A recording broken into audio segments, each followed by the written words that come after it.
The wind howled across the frozen Nebraska prairie like a wounded animal, cutting through the thin walls of Clara Hutchins's homestead cabin. December 1886 had arrived with teeth bared, bringing the kind of cold that made the land itself seem to shrink back in fear. Clara pulled her worn shawl tighter around her shoulders as she checked the rabbit traps along Willow Creek, her breath forming small clouds in the bitter air. The landmarkers of her 160-acre claim tilted at odd angles, pushed askew by the relentless wind. She'd hammered them back into place countless times since August, when the fever had taken Samuel. Her husband had been a good man, full of dreams about apple orchards and prosperity. But the prairie had other plans.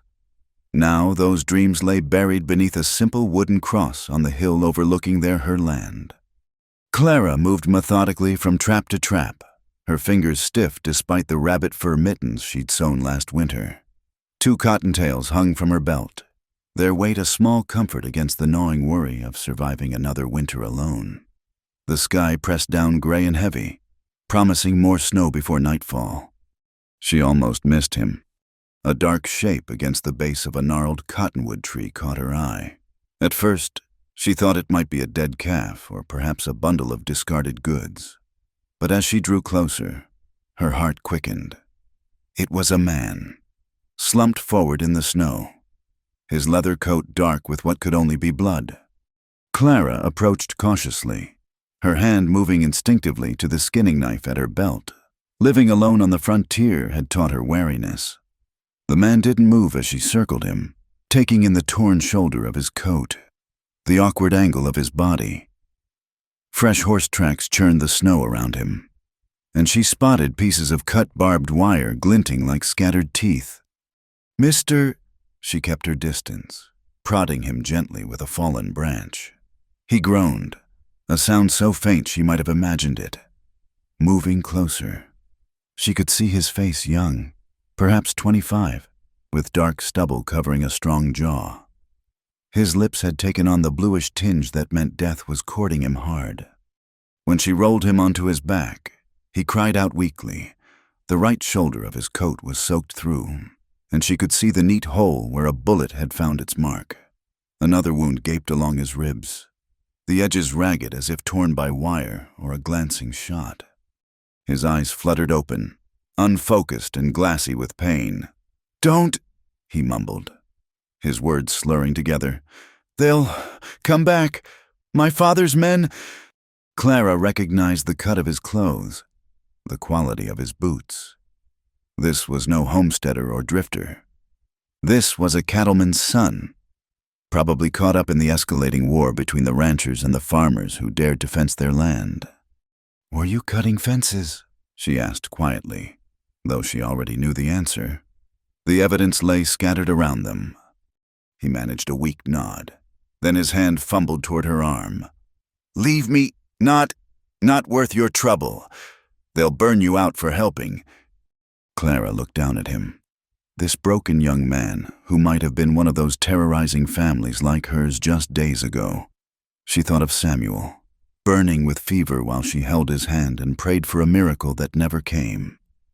She thought of the long nights ahead, the wind that would soon turn deadly cold. "Not today," she said, her voice steady as prairie stone. "And not on my land." The decision made, Clara worked quickly. She had maybe an hour before the snow started, less if his father's men were indeed planning to return. Using her knife, she cut strips from her petticoat, the good one she'd been saving, and packed the shoulder wound as best she could. The young man drifted in and out of consciousness, occasionally mumbling what sounded like a name. "Margaret.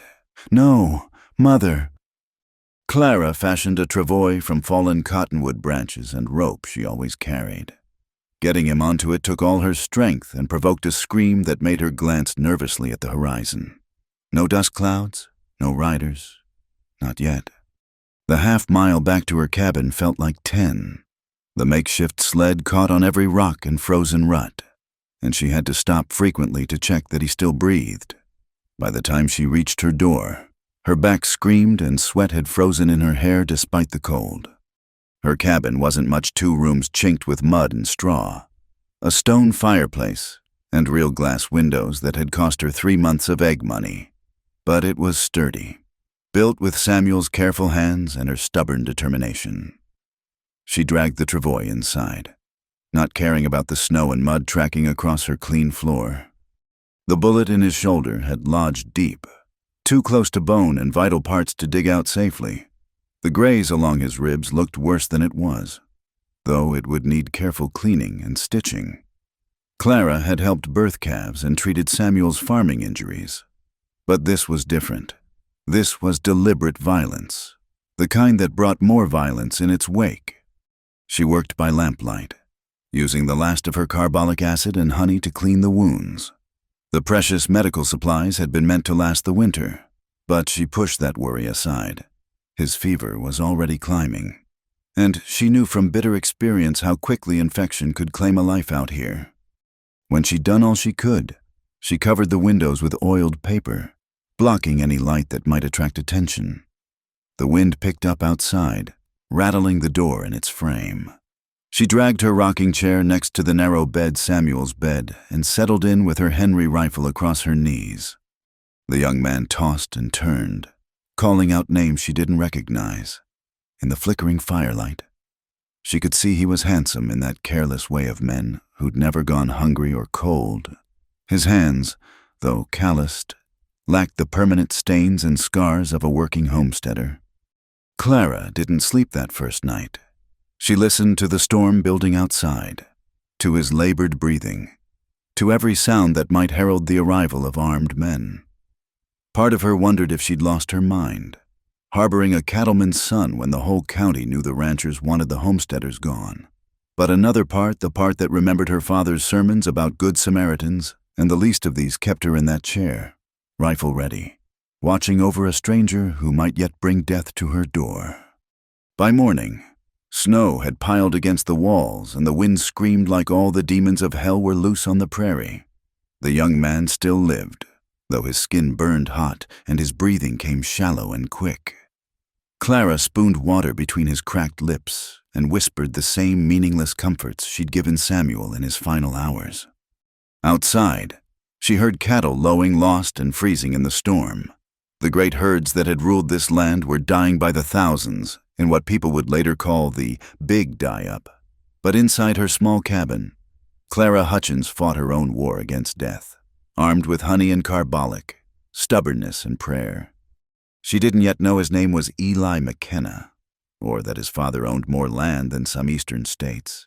She didn't know about the meetings where men had decided that barbed wire was a declaration of war, or the violence that would follow. All she knew was that another human being lay dying in her home, and she'd already buried enough people for 1 year.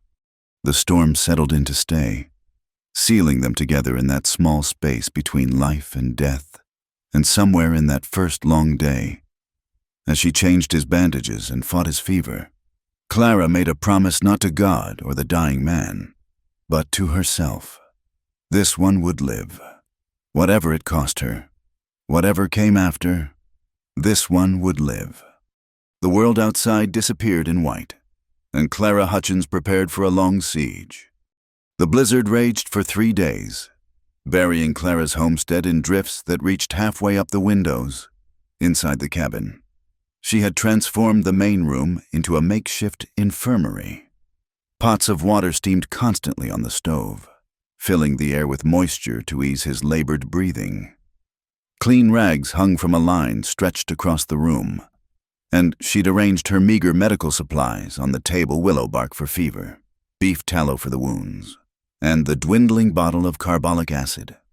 Eli McKenna, she'd learned his name from his fevered ramblings drifted between consciousness and delirium. Clara maintained a careful routine, checking his pulse every hour, changing bandages twice daily, spooning broth between his lips when he could swallow. She'd splinted his cracked ribs with strips of kindling and cloth, wrapping them tight enough to support but not so tight as to hinder his breathing. On the second night, his fever spiked dangerously high. Clara worked through the darkness, bathing his face and chest with cool water, scraping frost from the windows to pack around his neck. His skin burned like a stove, and he thrashed so violently she had to tie his wrists loosely to the bed frame to keep him from tearing open his wounds. "Why?" he asked during a brief moment of clarity, his voice hoarse as sandpaper. His eyes, she noticed, were the color of strong coffee, flecked with gold. Clara paused in wringing out a cloth. "Why what?" "Why save me? You know what I am, what my family is." She considered her answer carefully. "Because I've buried enough people this year," she said finally. "My husband in August, my neighbor's baby in September. Too much death on this land already." His gaze softened slightly, though pain still etched deep lines around his mouth. "The fence cutting, it wasn't supposed to go like that. Someone started shooting. I tried to stop it, but—" He broke off, coughing weakly. Clara hushed him, pressing a cup of willow bark tea to his lips. She didn't want to hear his justifications. Not yet. The divide between cattlemen and homesteaders ran deeper than any personal story could bridge. But as she watched him struggle to swallow, saw the vulnerability in his pain, she recognized simply another human being caught in the grinding wheels of change. The storm's intensity forced her to consider their dwindling supplies. She counted carefully cornmeal enough for 2 weeks if she made it thin, dried beans for perhaps 10 days, salt pork that would last if she used it sparingly. The root cellar held potatoes and turnips, but reaching it meant digging through snowdrifts. She'd planned for one person's survival, not two. On the 3rd morning, she woke to an ominous silence. The wind had died, leaving a crystalline stillness that meant temperatures would plummet even further. Smoke from the fireplace rose straight up in the still air, and she could see her breath even inside the cabin. A new sound broke the quiet horses approaching through the snow. Clara's heart hammered as she moved to the window. Henry, rifle in hand. 3 riders picked their way through the drifts, their faces muffled against the cold. She recognized the lead rider's horse, a distinctive paint that belonged to John Pike, the McKenna Ranch's most notorious stock detective, a polite term for hired gun. "Get under the floor!" she hissed at Eli, who had struggled to consciousness at the sound of horses. A small root cellar opened through a trap door near the bed. "Now!" He tried to protest, but she was already helping him down, biting her lip as his wounds stretched and bled fresh. She lowered him into the dark space, arranged the buffalo robe over the door, and positioned her rocking chair on top. The pounding on her door came moments later. Clara took a breath, schooled her features to calm, and opened it with the rifle visible but not directly threatening. Pike stood on her doorstep, ice hanging from his mustache, his pale eyes scanning past her into the cabin. 2 other men flanked him, hands resting on their sidearms. "Mrs. Hutchins." Pike touched his hat brim in a mockery of politeness. "Sorry to trouble you in such weather." "Mr. Pike," she kept her voice level. "What brings you out in this storm?" "Looking for someone. Young McKenna's gone missing. His horse came back to the ranch without him." Pike's eyes never stopped moving, cataloging every detail of her small home. "You haven't seen him, have you?" "I've seen nothing but snow for 3 days," Clara said truthfully. "Lost?" Pike smiled, an expression that didn't reach his eyes. "Maybe. Or maybe some fence-loving sodbuster decided to take revenge for our disagreements. I mind my own business. Mr. Pike, I suggest you do the same." His smile widened. "Now, that's not very neighborly. Mind if we look around, make sure young McKenna didn't seek shelter here?" Clara shifted the rifle slightly. "You have a warrant." "Don't need one to help a lost man." "You do to enter my home. That's the law, even out here." She met his gaze steadily. "The Homestead Act gives me the same rights as any other landowner. You want a search? You come back with a deputy sheriff and proper papers." Pike's jaw tightened. One of his companions muttered something, but Pike silenced him with a gesture. He leaned forward slightly, close enough that she could smell the whiskey on his breath. "You're playing a dangerous game. "Widow woman, this land ain't kind to those who don't know their place." "My place is right here, on my legally claimed 160 acres, Clara replied. "Now get off my property before I exercise my rights to protect it." For a long moment, they stood frozen, the tension crackling between them like ice under pressure. Then Ike stepped back, that cold smile returning.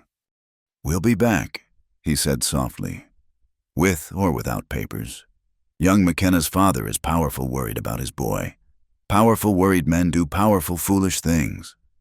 He turned and walked back to his horse, his men following reluctantly.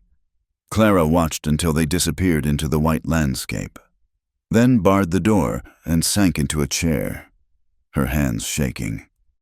"They're gone," she called softly, helping Eli back up from the cellar. He was pale as paper, blood seeping through his bandages from the movement. "You shouldn't have done that," he gasped as she eased him back onto the bed. "Pike doesn't make idle threats." "Neither do I," Clara said, surprised by the steel in her own voice. She began checking his wounds, noting with relief that the bleeding was minor. "Your father sent them." Eli nodded weakly. "He'll tear the county apart looking for me. Thinks every homesteader is an enemy." "And aren't we?" Clara asked quietly. He met her eyes, something shifting in his expression. "I used to think so. Now, I don't know what to think."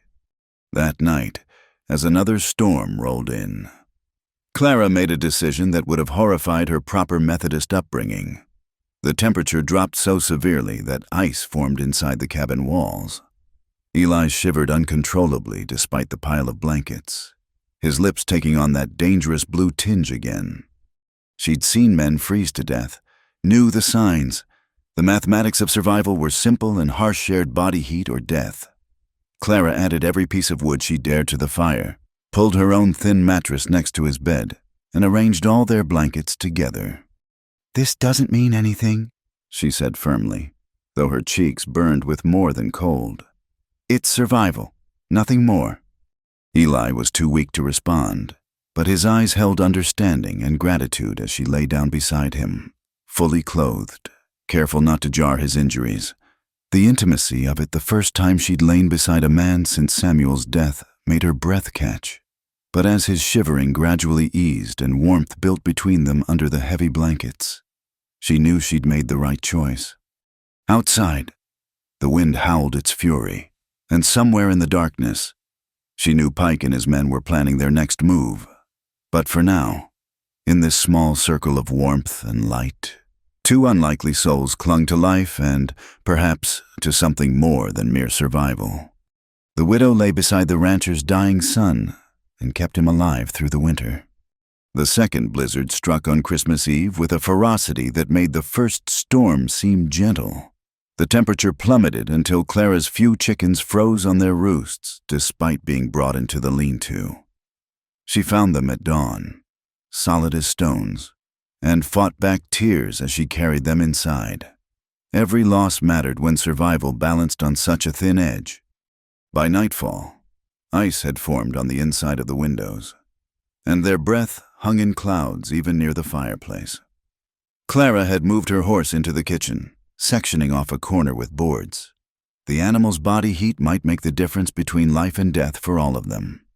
Eli's condition had improved slowly over the past days, but the brutal cold threatened to undo all her careful nursing. His lips had taken on that dangerous blue tinge again, and his breathing grew shallow despite the pile of quilts. Clara added the last of her hoarded wood to the fire and knew it wouldn't be enough. "We need to move closer to the fire," she said, but when she tried to help him up, he couldn't stand. The short journey to the root cellar days ago had drained what little strength he'd regained. She fashioned a pallet on the floor near the hearth, dragging the mattress and arranging it as close to the heat as she dared. Still, as the night deepened and the storm screamed around the cabin, she could see him shivering, his body unable to generate enough warmth to survive. Clara stood at the crossroads of propriety and pragmatism. She thought of her mother's teachings, of the Methodist minister who'd married her and Samuel, of all the rules that governed proper behavior between men and women. Then she looked at Eli, his face gray with cold, and made her choice. "If we stay apart tonight, we'll both be dead by morning," she said quietly, her breath visible in the frigid air. He nodded, understanding flickering in his eyes. There was no passion in it, no impropriety, just two human beings choosing life over death, warmth over the killing cold.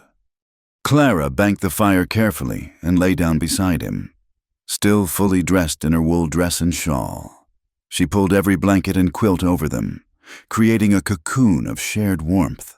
The wind howled like a living thing, shaking the cabin walls, and snow filtered through tiny gaps in the chinking.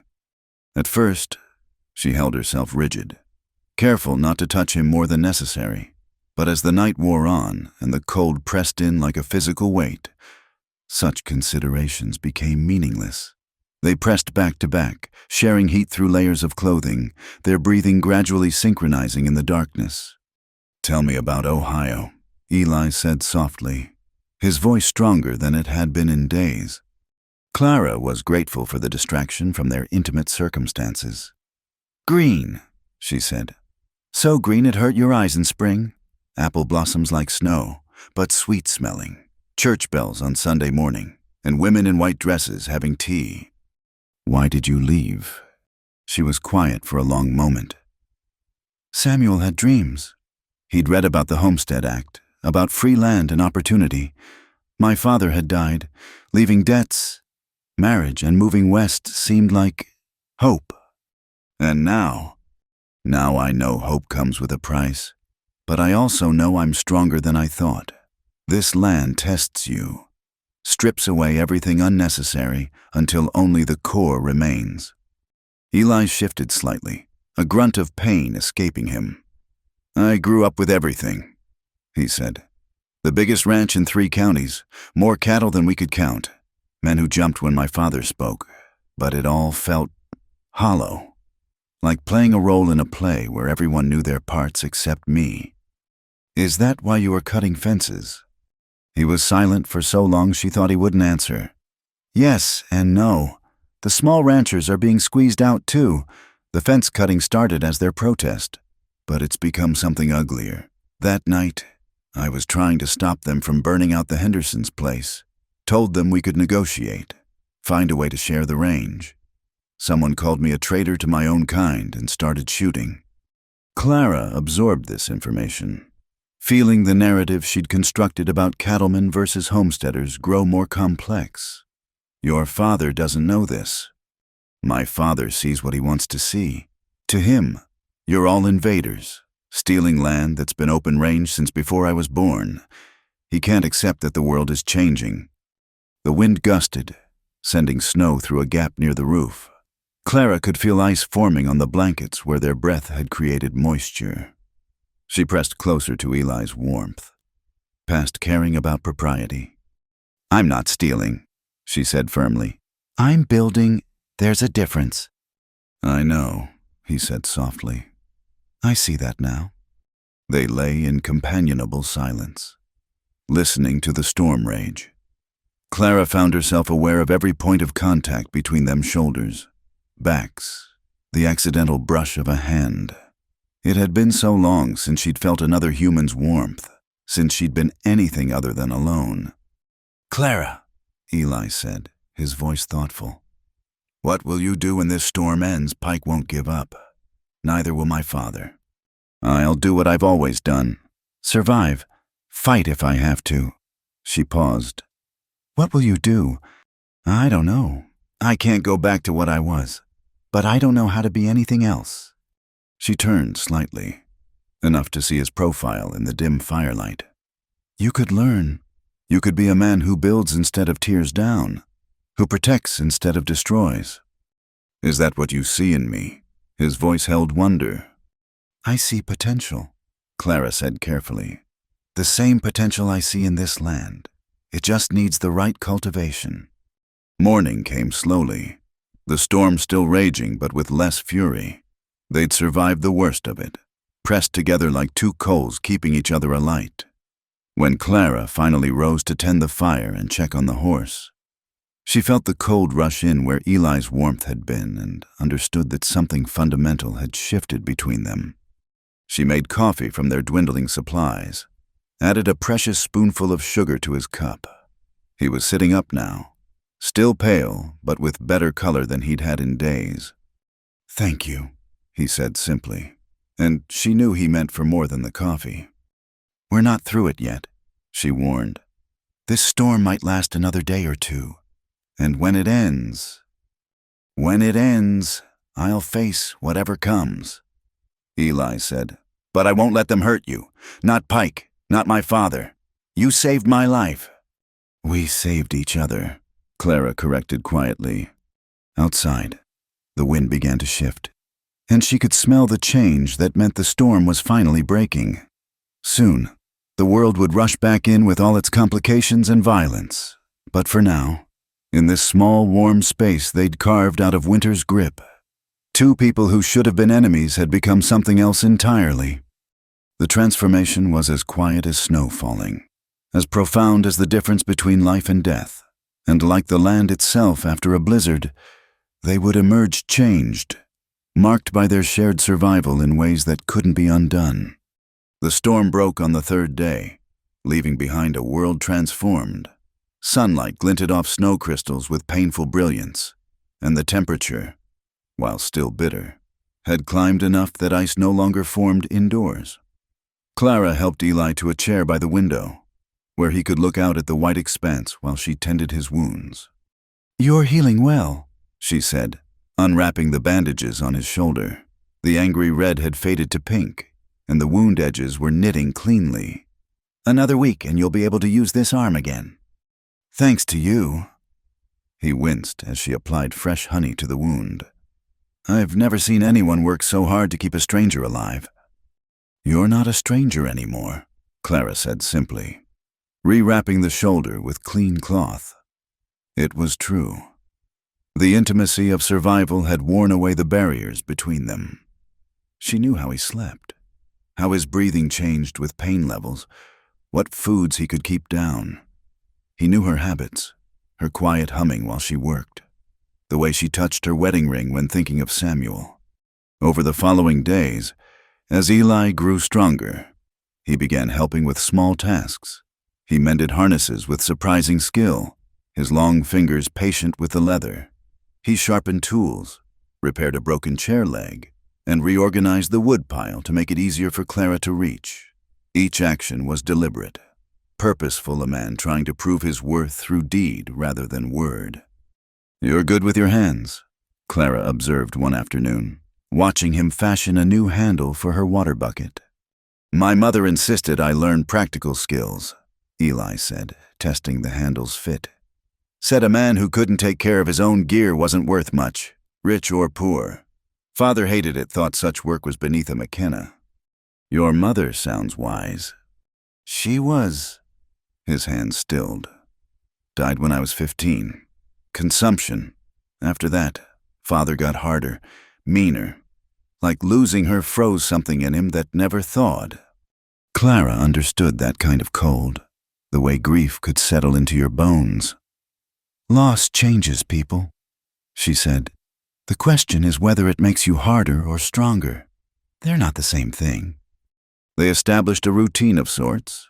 Mornings were for chores and wound care.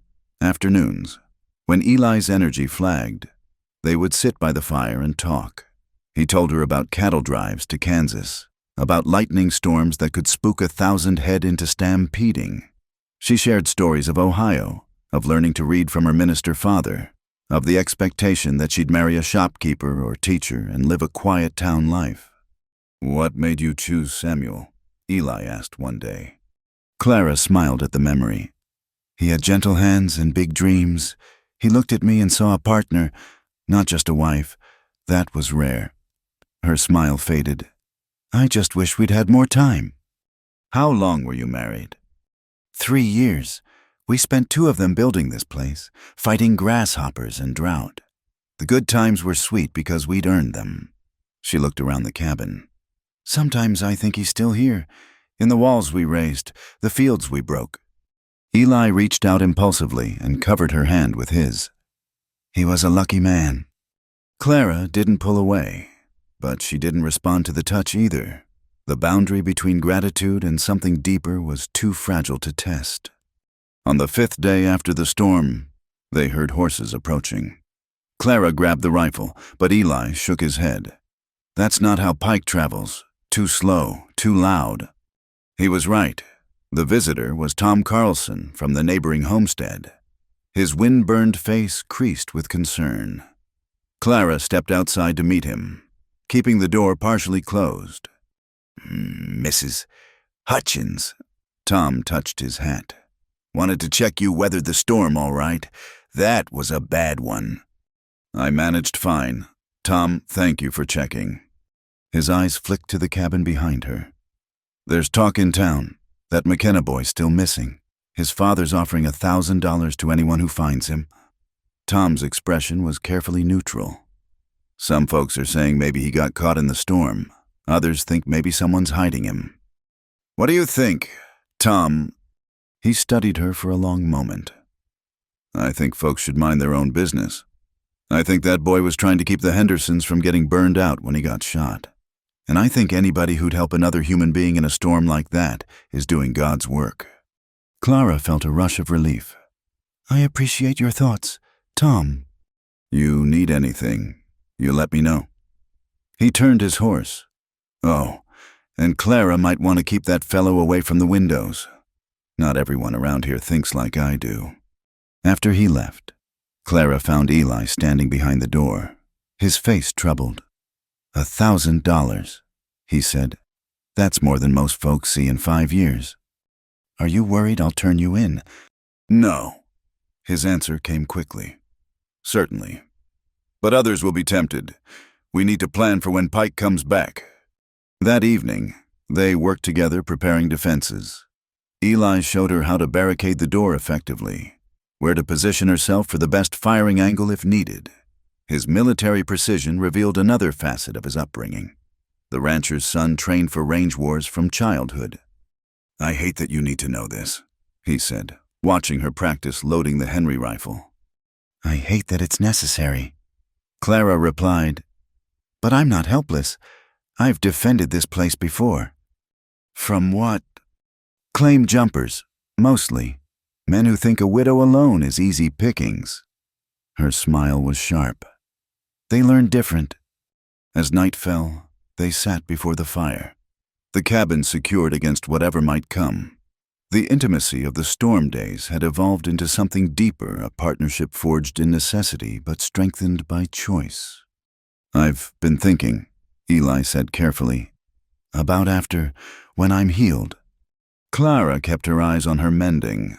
"Oh, I can't go back to what I was, but I can't stay here and put you in danger either." He paused. "There might be another way. I could work to change things. Be a bridge between the ranchers and homesteaders. Show my father that both can exist." "That's a dangerous position. You'll have enemies on both sides." "Maybe, but it's better than this war. Better than families burned out.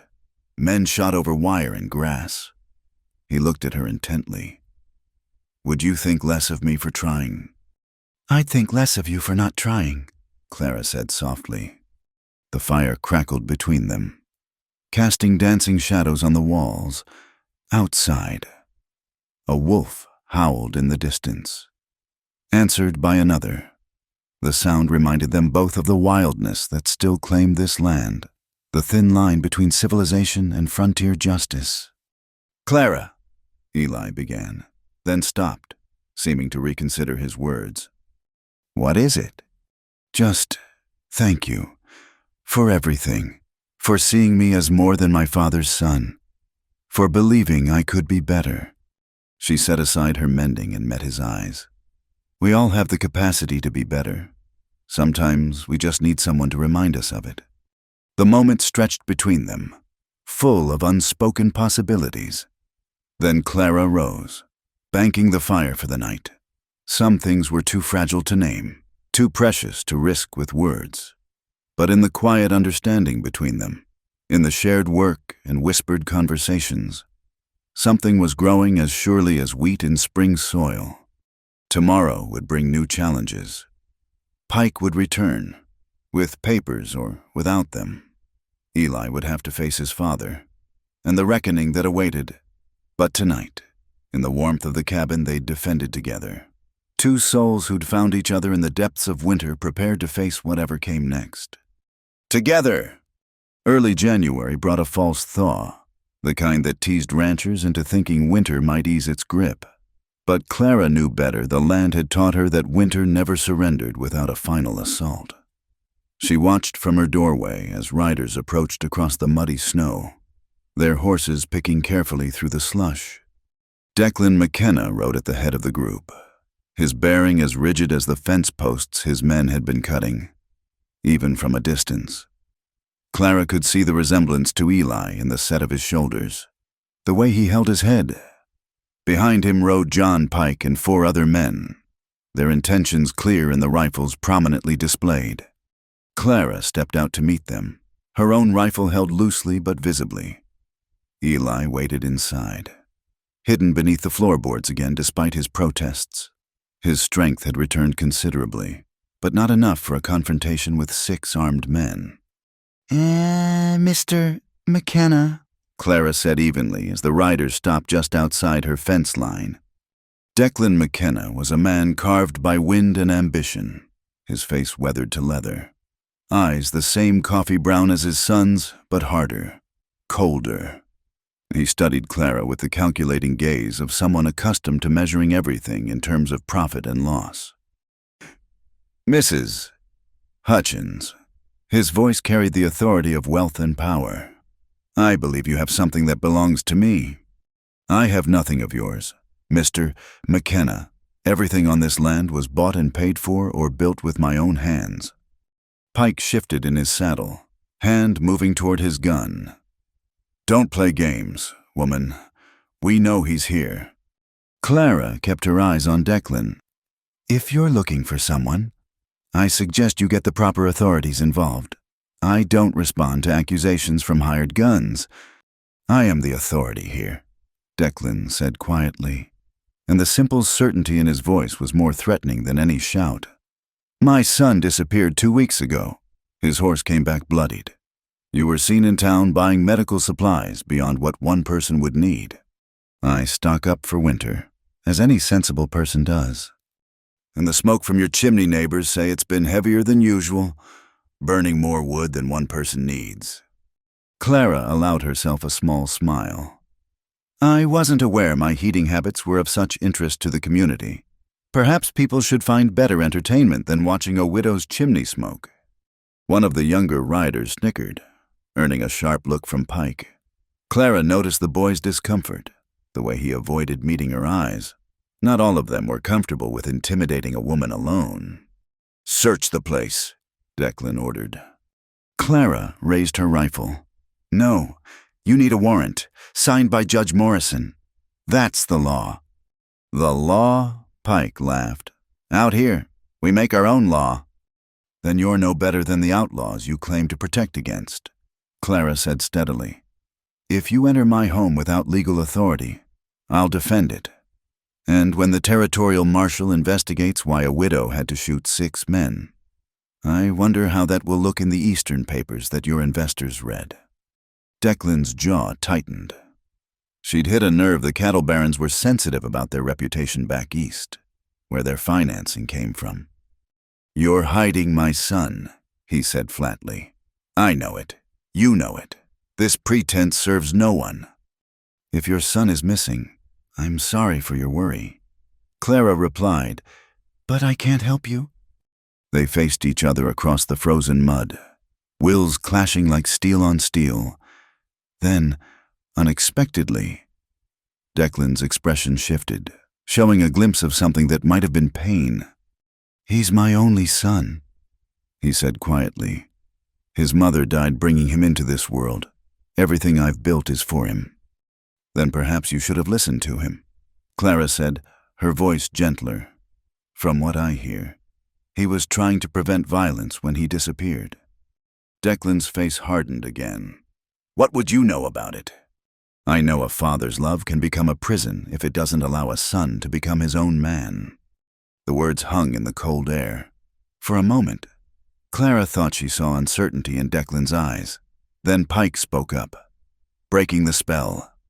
"This is worthless jaw-flapping. Let me and the boys persuade her proper-like." "No." Declan's voice was sharp. "We're not thugs, Pike. Whatever you might prefer." He looked back at Clara. "But this isn't over.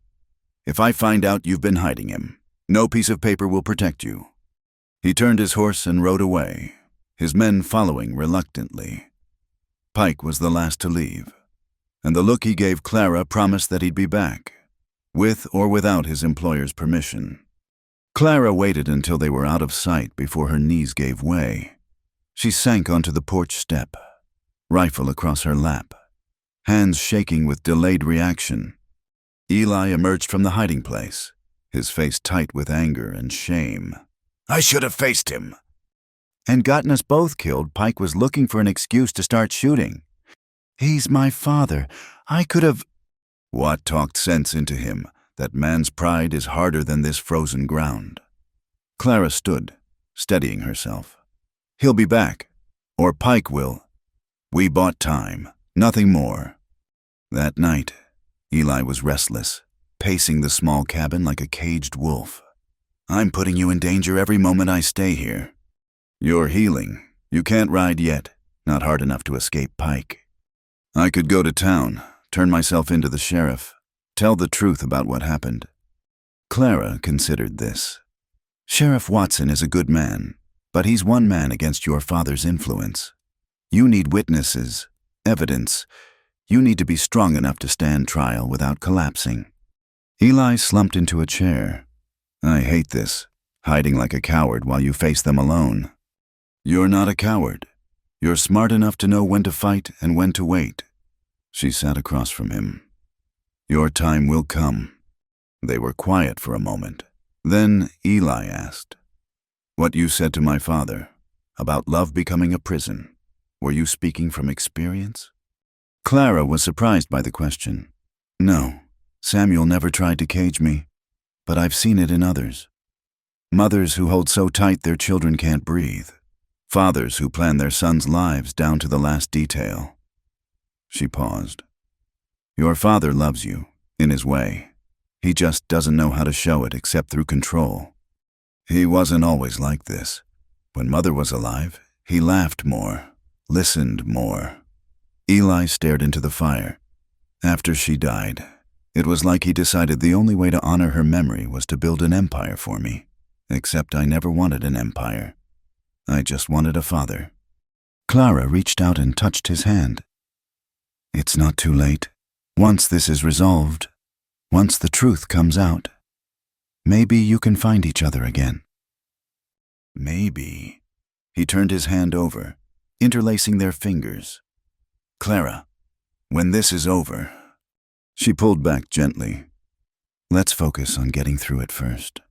But later that night, as she lay in her bed listening to his breathing from across the room, she allowed herself to imagine a different future, one where the violence ended, where fences and open range could coexist, where a cattleman's son and a homesteader's widow could build something together without the world trying to tear it apart. The sound of horses in the night shattered that fragile dream. Clara was up and armed before the echo faded, Eli beside her despite her whispered protests. "Too many," he said, peering through a crack in the shutters. 8, maybe 10 riders." "Pike." "Has to be. Father wouldn't come at night like this." Clara's mind raced. They couldn't fight off that many men. Couldn't hide Eli effectively with so many searching, but surrender meant death for Eli, and worse for her, Pike wouldn't leave witnesses. "The root cellar," she said suddenly. "There's a tunnel Samuel dug. Leads to the creek bed. He was worried about Indians in the early days." They moved quickly, Eli gathering what supplies he could carry, while Clara scattered flour on the floor to cover their tracks. The sound of horses grew closer. "Go," she urged, pushing him toward the cellar. "Follow the creek north to the Carlson place. Tom will help you." "I'm not leaving you. You are. Pike wants you dead and me silenced. If you're gone, I'm just a widow who knows nothing. If you're here, we're both corpses." She pressed her father's old pistol into his hand. "Go, get to town. Find Judge Morrison. He's the only one with enough authority to stand against your father." The first fist pounded on the door. "Open up, woman. We know he's in there." Eli caught her face between his hands. "I'll come back for you. I swear it." "I know," she whispered. "Now go." He disappeared into the cellar just as the door splintered under heavy boots. Clara turned to face the intruders, rifle raised, ready to buy him whatever time she could. The reckoning had come at last. Pike burst through the door with 3 men behind him, their face masked with bandanas. Clara fired once, deliberately high, the shot splintering the doorframe and making them duck. The sound was deafening in the small space. "Drop it!" Pike snarled, his own gun trained on her.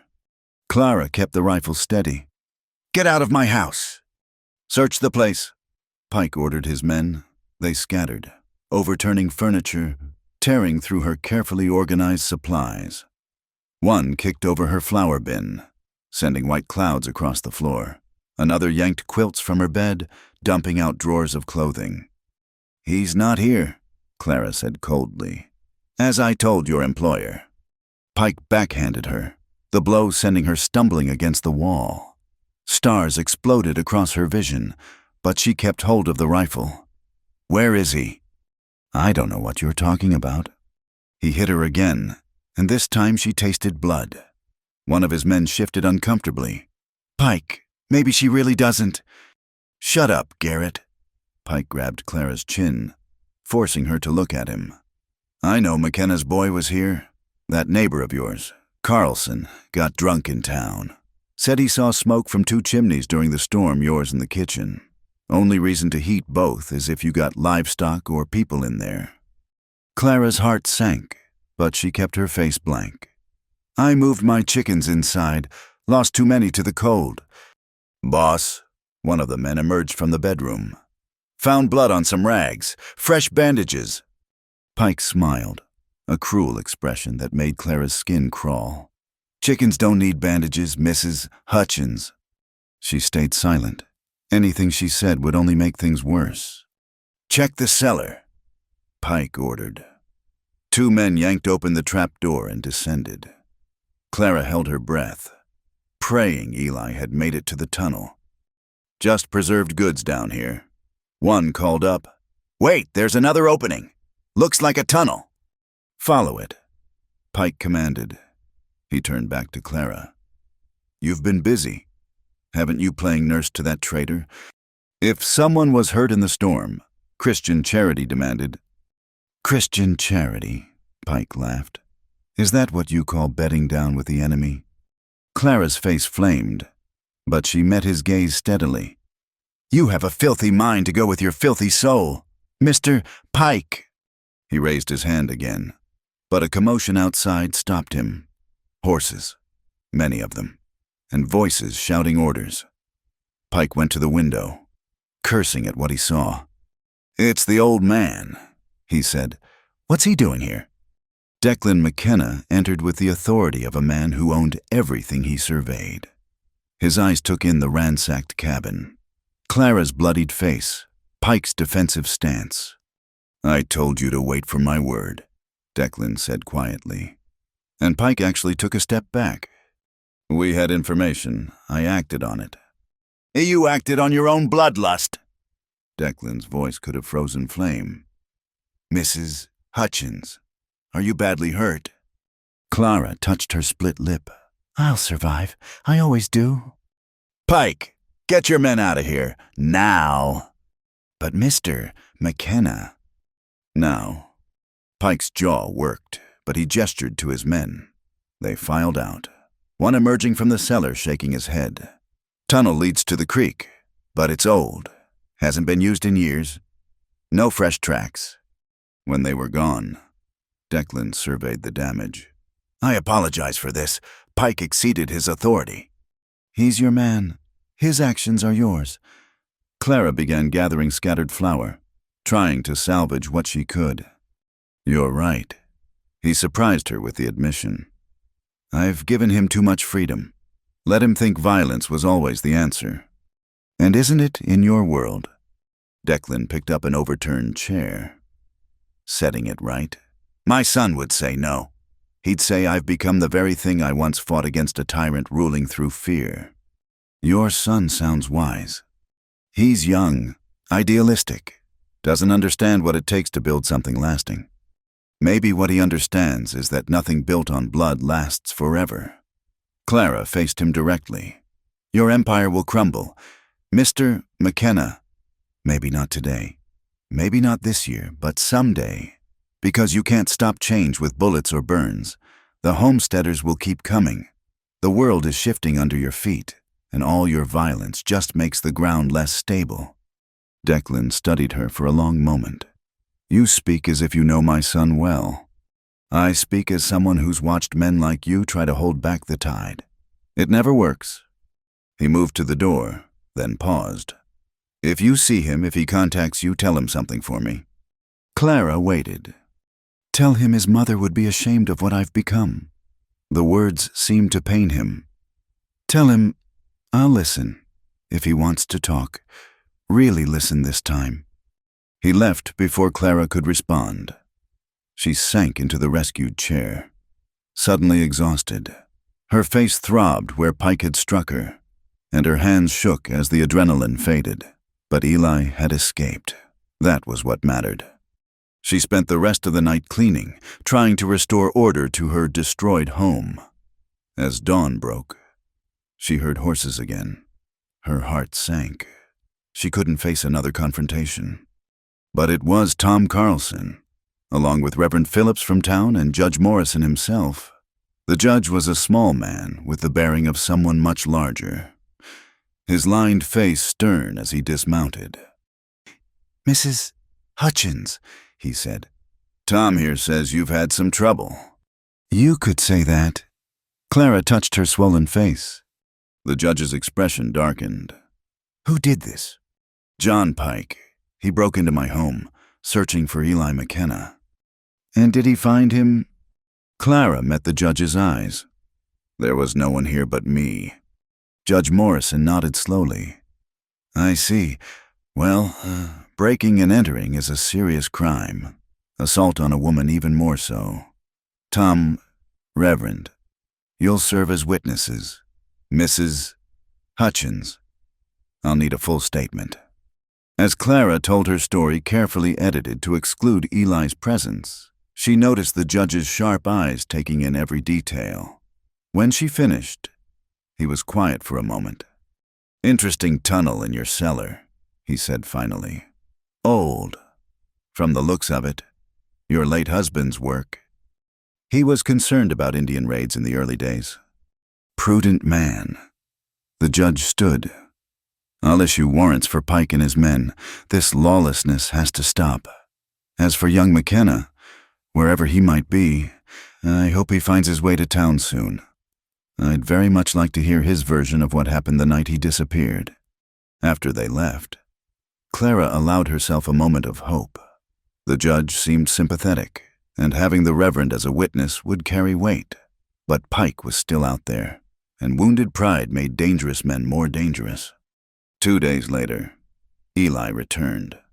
She was drawing water from the well when she saw him riding up, not skulking or hiding, but coming openly down the main trail. He sat his horse carefully, still favoring his wounded side, but his face was determined.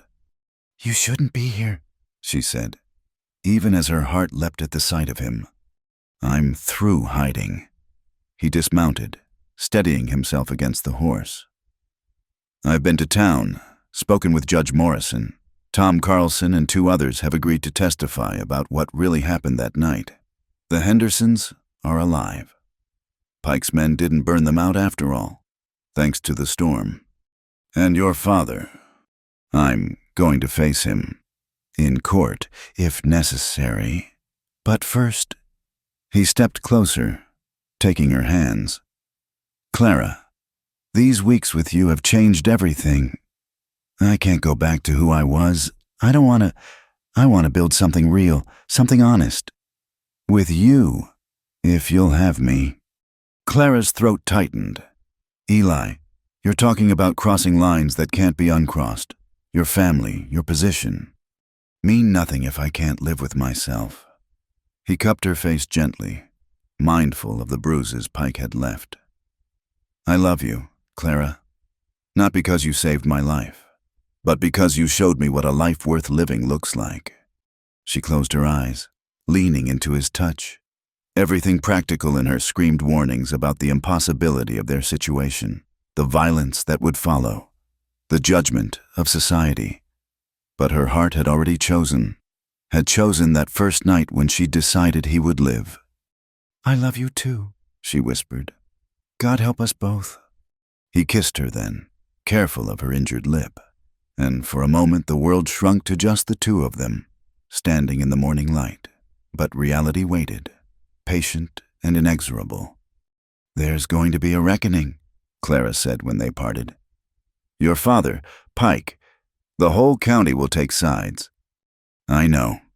Eli's jaw set with determination. But we'll face it together, and maybe, just maybe, we can help build something better from the ashes. The sound of approaching riders made them both tense, but Eli didn't move away from her. They stood together, united, ready to face whatever came next. The time for hiding was over. The time for truth had come at last. The McKenna ranch house stood like a fortress against the prairie. 3 stories of imported limestone and pride. Clara had never seen anything like it. Crystal chandeliers visible through tall windows, manicured grounds that seemed to mock the wild landscape around them. She smoothed her best dress, acutely aware of its worn edges and careful mending. You don't have to come in with me, Eli said as they dismounted. Yes, I do. Clara lifted her chin. If we're to have any chance at peace, your father needs to see me as a person, not just the widow who defied him. The dining room was overwhelming in its opulence. Silver gleamed on white linen, and the smell of roasted beef filled the air. But it was the portrait above the mantelpiece that caught Clara's attention, a beautiful woman with Eli's eyes and gentle smile. My mother, Eli said quietly, painted the year before she died. Declan McKenna entered like a man approaching a negotiation, his face carefully neutral. He'd aged in the weeks since his son's disappearance, new lines etched around his eyes. His gaze moved between Eli and Clara, taking in their proximity, the protective way Eli stood slightly ahead of her. Son. The word held weights and measures Clara couldn't fully understand. Father. They faced each other across yards of polished floor, 2 generations separated by more than years. Clara felt the tension like a living thing, coiled and dangerous. Mrs. Hutchins, Declan said finally. Welcome to my home. Mr. McKenna, she nodded, matching his formal tone. Please, sit. He gestured to the laden table. We have much to discuss. The meal began in silence, broken only by the clink of silver on china. Clara noticed how Eli still favored his right side, how his father's eyes tracked every movement. The food was excellent, but she could barely taste it past the knot in her throat. Finally, Declan set down his fork. Tell me what happened that night. Eli told the story simply, without embellishment. The fence cutting organized by smaller ranchers being squeezed out. His attempt to prevent the burning of the Henderson place. The shots fired. The betrayal by men he'd thought were allies. And then, Declan's voice was steady, but Clara saw his knuckles whiten as he gripped his water glass. Then Mrs. Hutchins saved my life. Eli reached over, covering Clara's hand with his, at great risk to herself. Declan's eyes fixed on their joined hands. And now I want to find a different way forward. The old ways are dying. Father, we can either adapt or be buried with them. The old ways built this ranch, fed this family, created prosperity from wilderness, and left how many dead in the process? Eli leaned forward. Mother would have hated what we've become. You know she would. The temperature in the room seemed to drop. Declan's face went rigid. Don't presume to speak for her. Someone needs to. She believed in building community, not destroying it. Remember the school she started, the church socials where ranchers and farmers ate together? Eli's voice grew passionate. We've lost our way. Father, I've lost my way. But it's not too late to find it again. And you think this attachment to Mrs. Hutchins will help you find it? Clara spoke for the first time since sitting down. With respect, Mr. McKenna, I'm not an attachment. I'm a woman who's buried a husband, survived 2 winters alone, and built a life from prairie grass and determination. I don't need your son, but I choose him, as he chooses me. Declan studied her with those sharp eyes. You're not what I expected. Neither are you. Clara admitted. I expected a monster. Instead, I see a man who's let grief and fear turn love into control. You speak very freely in my house. I speak truth wherever I am. It's simpler that way. A ghost of a smile touched Declan's lips. I see why my son is taken with you. You remind me of... He stopped abruptly. Of Mother. Eli finished softly. She does, doesn't she? The same strength, the same refusal to be cowed. Declan was quiet for a long moment, lost in memory. When he spoke again, his voice was different, less controlled. Margaret would have liked you. Mrs. Hutchins. She always said the territory needed more women with backbone. Tell me about her, Clara said, surprising them all. And Declan did. Slowly at first, then with growing warmth. He spoke of the woman who'd left Boston society to marry a rough cattleman, how she'd insisted on learning to ride and rope, how she'd doctored sick cowboys and taught their children letters, how she'd made him promise to be better than the violence around them. I failed her, he said finally. After she died, I told myself I was protecting what she'd helped build, but somewhere along the way, I became the very thing she'd warned against. It's not too late, Eli said. We can still honor her memory by building bridges instead of burning them. Declan looked between them. And what bridges did you have in mind? Clara and Eli exchanged glances. They'd discussed this on the ride over, planning for the slim chance that Declan might actually listen. A compromise. Eli said, established cattle trails that respect property lines, compensation for crop damage, shared water rights during drought, a council with equal representation from ranchers and homesteaders. And in return, the homesteaders agree to strategic gate placement, emergency passage rights during storms, cooperation during roundups. Clara had helped work out these details, drawing on her practical knowledge of what farmers needed. Peace, Mr. McKenna. Real peace, not just the absence of war. Declan was quiet, considering. Pike won't accept this. Neither will some of the other big ranchers. Pike is finished, Eli said firmly. Judge Morrison has warrants out. After what he did to Clara, even his supporters are backing away. You'd testify against him. If necessary, but I hope it won't come to that. I hope he'll see the writing on the wall and leave the territory. Declan stood and walked to the window, looking out at the vast expanse of his land. Your mother used to stand here, he said quietly. She'd look out and say, all this space, Declan, surely there's room for everyone. He turned back to them. I'll consider your proposal, but there are conditions. Such as a proper courtship. If you're serious about Mrs. Hutchins, you'll do this right. Her reputation has suffered enough from housing you during your recovery. I won't have anyone saying that you're... He struggled for words.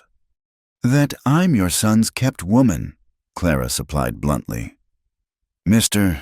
McKenna, I've been gossiped about since the day I arrived here alone.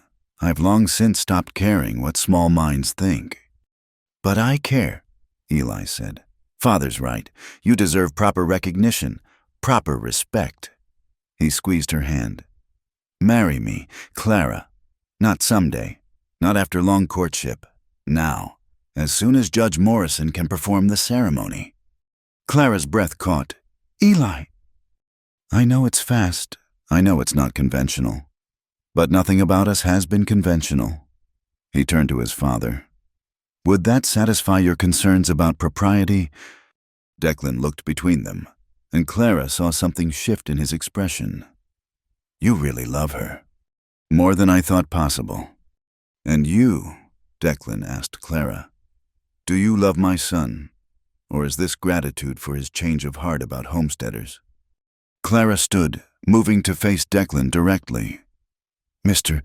McKenna, I could have let your son die. It would have been safer for me. Instead, I fought death itself to keep him breathing. Not because he was a McKenna, not because I thought to gain anything, but because something in me recognized something in him. Call it love, call it fate, call it foolishness, but don't insult us both by suggesting it's calculation. Declan actually smiled then, a real smile that transformed his weathered face. No, I don't believe it is. Very well. You have my blessing, for whatever that's worth, and I'll call a meeting of the Cattlemen's Association to discuss your proposal. And Pike, Eli asked. Pike made his choice when he raised his hand to a woman under my protection. Declan's voice went cold again. Yes, Mrs. Hutchins. You're under my protection now, as my son's intended. Pike will learn what that means. The rest of the meal passed in tentative peace. They discussed details of the proposed compromise, potential obstacles, allies who might be won over. Clara found herself viewing Declan with new eyes, still dangerous, still proud, but perhaps capable of change. As they prepared to leave, Declan stopped them at the door. The territorial governor is hosting a reception next month. All the important families will be there. You'll both attend. As my guests, let everyone see that the McKennas stand united. Father, Eli began, but Declan held up a hand. This is how change happens. Son, not all at once, but step by step. Your mother taught me that, even if I forgot for a while. He offered Clara his arm. May I walk you to your wagon, Mrs. Hutchins? Surprised, she accepted. As they walked, Declan spoke quietly. You saved my son twice. You know, once from death, and once from becoming me. I won't forget that. He saved himself. Mr. McKenna, I just offered a different path. Perhaps, but sometimes that's everything. He helped her into the wagon with old-fashioned courtesy. Welcome to the family, Clara. God help you. As they drove away, Eli reached for her hand. That went better than I hoped. Your father is a complicated man. He is, but he loved my mother truly. Maybe that love is what saves us all in the end. Clara thought about that as they headed home, her home, soon to be their home. Love and land, violence and peace, past and future. All of it tangled together like prairie grass. Impossible to separate, but perhaps possible to weave into something new and strong. The sun was setting, painting the sky in shades of rose and gold. Somewhere in the distance, cattle lowed. The land stretched endless around them, full of promise and peril in equal measure. But for the first time since Samuel's death, Clara felt hope unfurling in her chest like a new season beginning. Spring arrived like a blessing after the brutal winter. Painting the prairie in shades of green Clara had almost forgotten existed. She stood in her doorway, watching Eli work alongside Tom Carlson to rebuild the barn Pike's men had damaged. The easy cooperation between the two men rancher's son and homesteader felt like a small miracle. That's the last of the support beams, Tom called out, wiping sweat from his brow. Should stand stronger than before. I appreciate the help, Eli replied, testing the beam's stability. The weeks of recovery had restored his strength, and honest labor had added new muscle to his frame. Clara found herself admiring the way he moved, confident and purposeful. Mrs. Hutchins. A woman's voice called from the road. Clara turned to see Mary Carlson approaching in her wagon. accompanied by 3 other homesteader wives. "We've come for the preserving lessons, if the offer still stands." Clara smiled, wiping her hands on her apron. "Of course. Come in, all of you." The kitchen soon filled with women's voices and laughter as Clara demonstrated her technique for preserving vegetables in brine. It was a skill learned from her mother, refined through years of making supplies last through long winters. "Never thought I'd be taking lessons from the woman who tamed a McKenna," joked Sarah Henderson, whose farm Eli had tried to save that fateful night. "I didn't tame anyone," Clara corrected gently. "We tamed each other. Perhaps, or maybe the land tamed us both." "Either way," Mary said, carefully packing cucumbers into a jar. "It's good to see bridges being built instead of burned. My Tom says your man's been working hard to negotiate those cattle trails." "He has," Clara confirmed. 3 routes approved so far, with compensation agreements for any damage. It's slow work, but it's working. Through the window, she could see Eli in discussion with several men who'd arrived, a mix of small ranchers and farmers, marking boundaries on a hand-drawn map. These informal meetings had become common at her homestead, neutral ground where both sides could talk. "Is it true what they're saying about Pike?" Sarah asked, lowering her voice. "That he's been hiring guns from Kansas?" Clara's hand stilled on the jar she was sealing. "There are rumors, but Judge Morrison has federal marshals watching for him. He'd be a fool to show his face here again." The women exchanged glances.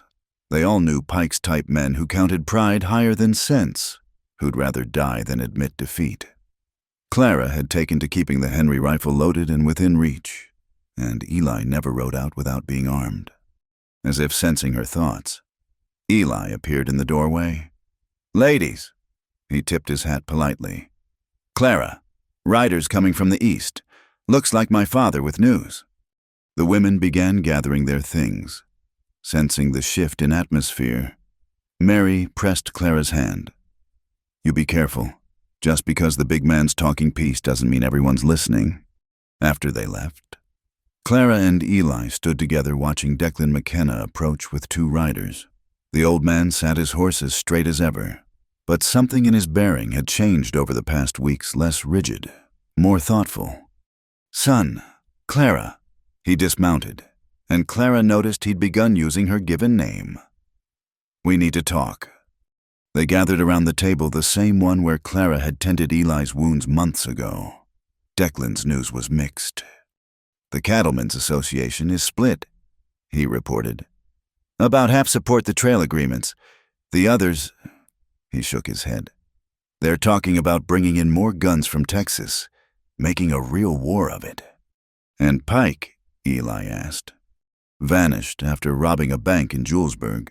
But his cousin Wade came through Ogallala last week, asking questions about you both." Declan's jaw tightened. "I made it clear that any action against you is action against me, but Wade Pike's not known for listening to warnings." Clara felt a chill despite the warm spring air. "So we're back to waiting for violence?" "Maybe not," Declan said. "Governor Thayer's sending a federal mediator, man named Harrison, has a reputation for solving range disputes in Wyoming. If we can get both sides to the table, they'll come," Eli said confidently. "The small ranchers are already on board. Most farmers want peace. It's just the holdouts causing trouble." "Holdouts with guns and nothing to lose," Clara reminded them. Declan studied her with those sharp eyes.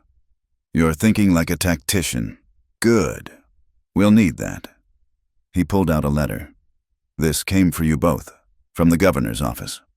The invitation was printed on heavy paper, formally requesting their presence at the reception Declan had mentioned. Clara fingered the expensive stationery, thinking how far she'd come from the desperate widow checking rabbit traps in a blizzard.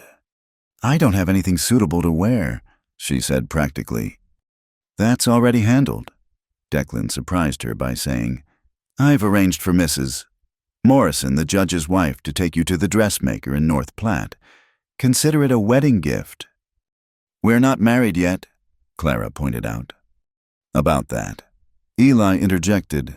Judge Morrison can perform the ceremony next week, unless you've changed your mind. She met his eyes, seeing the vulnerability beneath the question. No, I haven't changed my mind. Declan stood. Then we move forward on all fronts. Peace negotiations, federal mediation, and a wedding that will show everyone that the old divisions don't have to define our future. After he left, Clara and Eli walked out to inspect the new garden plot. She'd expanded it significantly, planning for a household of 2 instead of 1. The seeds were already sprouting in neat rows: beans, corn, potatoes. The fundamentals of survival softened with a few rows of flowers for hope. Are you sure about this? Eli asked quietly. Marrying me means stepping into a larger fight. You could stay neutral, safe. Clara laughed, surprising him. Safe. When has this land ever been safe? I chose my side the night I dragged you in from the snow. She took his hand. I choose it again every morning when I wake up beside you. They'd maintained separate sleeping arrangements for propriety's sake, but the memory of those desperate nights sharing warmth remained between them, a promise of future intimacy built on trust forged in crisis. I received another letter, Eli said, pulling it from his pocket. From a lawyer in Chicago. My mother left me money and trust, separate from the ranch, enough to build our own place. If you want, we wouldn't have to depend on my father. Clara considered this. Would it be close enough to help with the piecework? I was thinking that bend in the creek, where the cottonwoods grow thick. Good water, natural windbreak, between the ranch and town, neutral ground. Build it strong, Clara said. Big enough for children, with a real glass window facing east to catch the morning sun. Eli pulled her close, and she rested her head against his chest, listening to his heartbeat. Around them, the prairie stretched endless under the vast sky, but it no longer felt empty or hostile. It felt like possibility. I love you, he murmured into her hair. I love your strength and your stubbornness, and the way you see the world not as it is, but as it could be. I love you too, she replied, even if you do have terrible timing and dangerous relatives. He laughed, and the sound carried across the greening grass. In the distance, a meadowlark began to sing, its liquid notes a soundtrack to the new season. But even as they stood there, planning their future, Clara couldn't shake the feeling of being watched. The prairie had taught her to trust her instincts, and right now, they were screaming danger. Somewhere out there, Pike or his allies were planning something. The question was when and whether all their bridge building would be strong enough to withstand the storm. We should start teaching people to shoot, she said suddenly. The women especially. If trouble comes while the men are out working. Eli nodded, understanding immediately. I'll talk to Tom about organizing it. You're right, peace is something you have to be strong enough to keep. As the sun began to set, they headed inside to prepare dinner, a simple meal that felt like a feast because they were sharing it. Tomorrow would bring new challenges, new negotiations, new threats. But tonight, in the small circle of light cast by their lamp, 2 people who had saved each other prepared to face whatever came next. Together, summer arrived in full glory, transforming the prairie into a sea of grass that rippled like waves in the constant wind. The new cabin was taking shape on the bend of the creek, its walls rising strong and true under the combined efforts of ranchers and farmers working side by side. Clara stood in what would be her medicine room, sorting dried herbs and roots while watching Eli direct the placement of roof beams. Never thought I'd see the day, Tom Carlson remarked, helping to hoist a beam alongside one of Declan's cowboys. McKenna hands and sodbusters sweating together. Times change. The cowboy replied, grinning. Besides, Miss Clara's biscuits are worth working for. Clara had indeed been feeding the work crews, her outdoor kitchen becoming a gathering place where old enemies shared meals and slowly became neighbors. The small medicine corner she'd maintained in her homestead cabin had grown into a community resource, with people traveling miles for her remedies. Mrs. McKenna. A young boy came running, dust flying from his bare feet. "My ma says come quick, the baby's burning up with fever." Clara grabbed her medicine bag, already packed and ready. This was the third call this week. Summer brought its own challenges with childhood ailments. "Tell your mother I'm coming. Jimmy, Eli, I'm going to the Sullivan place." "Take Romeo," Eli called back, referring to the gentle mare he'd given her. "And take the rifle." She didn't argue, despite the progress toward peace. Tension still simmered. Just last week, night riders had burned out a homesteader who'd refused to move his fence line.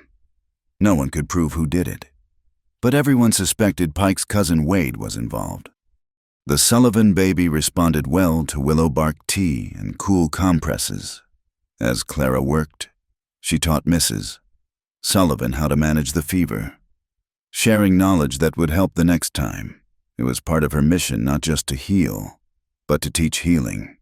Riding back as sunset painted the sky crimson, Clara noticed fresh wagon tracks cutting across the main trail. Her hand moved to the rifle as she recognized the purposeful pattern someone had been watching the cabin construction, circling it like a wolf studying prey. She found Eli and Declan in heated discussion when she returned. A telegram lay on the table between them, and both men's faces were grim. "What's happened?" Clara asked, though she could guess. "Federal mediator was attacked on the road from Cheyenne," Declan said tersely. "He's alive, but wounded. Won't make it here for weeks, if at all." Wade Pike, Clara guessed. "Most likely. He's gathering men in the Sandhills. Word is he blames all of us for his cousin's downfall." Eli's jaw was tight with anger. "He's planning something for the governor's reception." Clara sank into a chair, exhaustion suddenly weighing on her. They'd worked so hard for peace, and now violence threatened to tear it all apart. How many men does he have? "Maybe 15, 20. Drifters and hired guns mostly." Declan's expression was calculating. "I could bring in my own men from Texas." "No." Eli's voice was firm. "That's exactly what he wants. An escalation. A real war that will bring federal troops and end with the martial law." "Then what do you propose?" Declan snapped, frustration clear in his voice. Clara spoke up. "We continue as planned. Show up at the reception united. If Wade wants a confrontation, better to have it in front of the governor and federal witnesses than out here where he can claim self-defense." Both men turned to her. "That's dangerous," Eli said slowly. "Using ourselves as bait." "Everything about our lives is dangerous," Clara replied. "At least this way, we control the circumstances." They spent the next days preparing. The shooting lessons Clara had suggested became intense training sessions.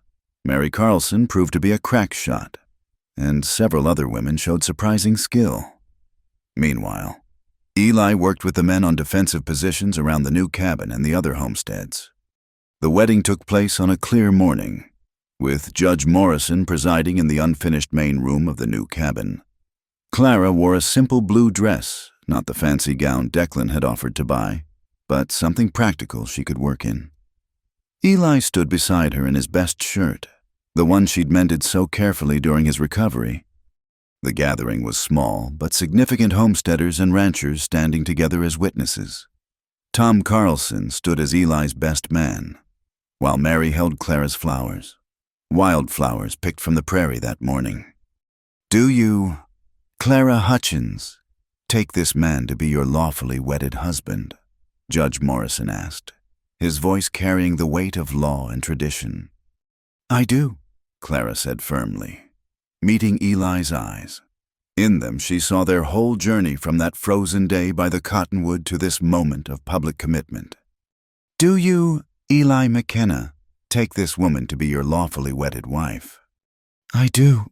His voice was strong, carrying to every corner of the room. "Then, by the power vested in me by the territory of Nebraska, I pronounce you husband and wife." Their kiss was brief, appropriate to the public setting, but Clara felt the promise in it of private moments to come, of a partnership tested by fire and strengthened by choice. The celebration afterward was deliberately visible. Tables set up outside where any watcher could see the unity displayed. Declan gave a speech that surprised everyone with its warmth, telling stories of Eli's mother and welcoming Clara officially to the family.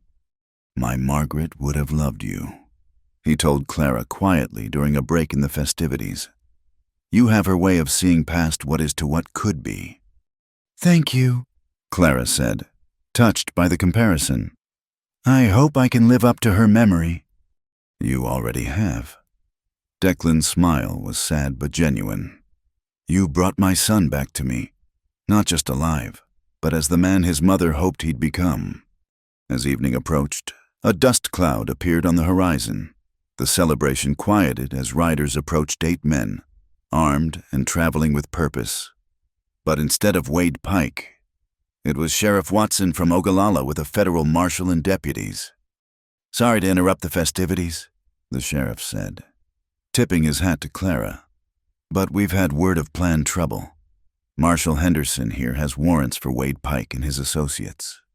"On what charges?" Declan asked. "Attempted murder of a federal official, conspiracy to incite violence, and interstate robbery." The marshal's weathered face was stern. "We know he's been recruiting here. Anyone helping him will be charged as accomplices." The message was clear: the federal government was taking sides, and it wasn't with the violence seekers. Clara felt some of the tension ease from her shoulders. "We appreciate the warning, Marshal." Eli said, "Will you and your men join us for supper?" As the evening progressed, Clara found herself moving between groups, translating rancher concerns to farmers and farmer needs to ranchers. She'd become a bridge herself, trusted by both sides because she'd proven her integrity through action. "You're good at this," Mary Carlson observed, watching Clara mediate a dispute over water access. "Maybe you should run for territorial legislature." Clara laughed. "One revolution at a time. Mary, let me get used to being a McKenna first." But the idea stuck with her. Why shouldn't women have a voice in the laws that govern them? Why shouldn't someone who understood both sides help write the rules for coexistence? Late that night, in their new bedroom with its east-facing window, Clara, Knight, and Eli finally had privacy. The magnitude of what they'd accomplished and what still lay ahead settled over them like a blanket. "No regrets?" Eli asked, tracing the line of her jaw with gentle fingers. "None," Clara assured him. "You?" "Only that it took nearly dying to find you." He pulled her close. "I love you, Clara McKenna." The name still felt new on her tongue. But right. "I love you too." Outside, coyotes called to each other across the prairie, and the wind whispered through the cottonwoods. But inside their new home, built on land that had seen so much conflict, 2 people who'd chosen hope over fear finally claimed their wedding night. Tomorrow would bring the governor's reception and whatever confrontation Wade Pike planned. But tonight belonged to them, to the quiet revolution of love crossing boundaries, of peace chosen daily, of a future being built one careful stone at a time. The widow no longer lay beside the rancher's dying son. Instead, a wife lay beside her husband, and together they would face whatever storms came next. The next winter arrived gently, as if nature itself recognized the peace that had been so hard won. Snow fell in soft curtains rather than brutal storms, and Clara stood at her eastern window, watching the sunrise paint the white landscape rose and gold. Her hand rested on her swollen belly, feeling the child move within new life, quickening where death had once seemed certain. "The cattle are settled," Eli said, entering with the cold morning air. "Lost only a dozen to the weather so far. Nothing like that winter." That winter. They never needed to specify which one the winter that had brought them together was carved into memory like the date on a headstone. But unlike a grave marker, it commemorated a beginning rather than an end. A knock at the door interrupted their morning quiet. Clara opened it to find Tom Carlson, his face grave beneath his frost-rimed hat. "It's Declan," he said simply. "Doc Morrison says you should come." They found Declan in his great stone house, propped up in bed and struggling for each breath. The lung fever had struck suddenly, his strength no match for the invisible enemy. His eyes, still sharp despite the fever's glaze, found Eli immediately. "Son," he wheezed. "Good. Things to say." Clara moved to the bedside with practiced efficiency, checking his pulse, feeling the heat radiating from his skin. She'd seen this before, knew the signs. She met Eli's questioning gaze and gave the slightest shake of her head. "Father," Eli gripped the old man's hand. "Save your strength." "No." Declan's voice was barely a whisper. "Listen, the ranch, it's yours. But more than that, the responsibility, the chance to do better than I did." "You did fine. Father, you built something amazing." A ghost of a smile touched Declan's lips. "Built it wrong. Your mother knew. Clara knows." His eyes found hers. "You'll teach him, won't you, how to build right?" "He already knows," Clara assured him. "He learned it in the storm." Declan's breathing grew more labored. "The papers, in the safe." "Not just the ranch, the fund for the school, the hospital, Margaret's dreams." He struggled to focus on Eli. "Promise me, use it for healing, not hurting." "I promise," Eli said, tears running unchecked down his face. Declan passed as the sun set, slipping away between one breath and the next. They buried him beside Margaret, on the hill overlooking the vast expanse he'd claimed and controlled and, in the end, learned to share. The funeral drew hundreds cowboys and sodbusters, townspeople and territorial officials. Governor Thayer himself spoke, praising Declan's late conversion to cooperation. But it was Clara who captured the truth of the moment. "Declan McKenna was a complicated man," she said, standing before the crowd with Eli beside her. "He made mistakes, caused pain, chose force when he might have chosen friendship. But in the end, he chose change. He chose to listen. He chose to hope that his son could build something better. That's the legacy we honor today, not the perfect man he never was, but the better man he tried to become." In the weeks that followed, Eli threw himself into fulfilling his father's final wishes. The school rose on the site of an old line camp, welcoming children from both ranch and farm families. The hospital, built with imported brick, and featuring Clara's expanded medicine room, served anyone who needed help regardless of their ability to pay. Clara gave birth on a mild spring morning, with Mary Carlson and Dr. Morrison attending. The baby boy emerged squalling, strong-lunged and fierce with life. They named him Samuel Declan McKenna, honoring both past and future, both loss and hope. "He's perfect," Eli murmured, cradling his son with the same gentle hands that had once cut fences and later mended them. "He'll grow up in a different world," Clara said, exhausted but content. "A better one." And it was becoming a better world, slowly but surely. The cattle trails Eli had negotiated were working smoothly. The territorial legislature had passed new laws protecting both open range and fenced land. There were still conflicts, still those who preferred the old ways of violence, but they were increasingly outnumbered by those who chose cooperation. Wade Pike had been captured attempting to rob a train in Colorado, ending his threat without the bloodshed he'd sought to provoke. The news reached them on the same day they held the first harvest festival jointly sponsored by the Cattlemen's Association and the Farmers' Grange, a celebration that would have been unthinkable just 2 years before. "Look at that," Tom Carlson marveled. "Watching cowboys and farmers competing in friendly contests of skill. Your ma would be proud." "Eli." "Both our mothers would be," Eli replied, his arm around Clara as she nursed baby Samuel in the shade of a cottonwood, perhaps the very tree where she'd found him bleeding in the snow. As the years passed, their story became legend in the territory. Newcomers heard it from old-timers in saloons and general stores, around campfires and dinner tables. How the widow saved the rancher's son in the worst winter anyone could remember. How love crossed the divide between fence and range. How peace came not through force, but through the patient work of building bridges. Clara aged into one of those frontier women whose faces told stories without words, lined by sun and wind and sorrow, but also by laughter and purpose.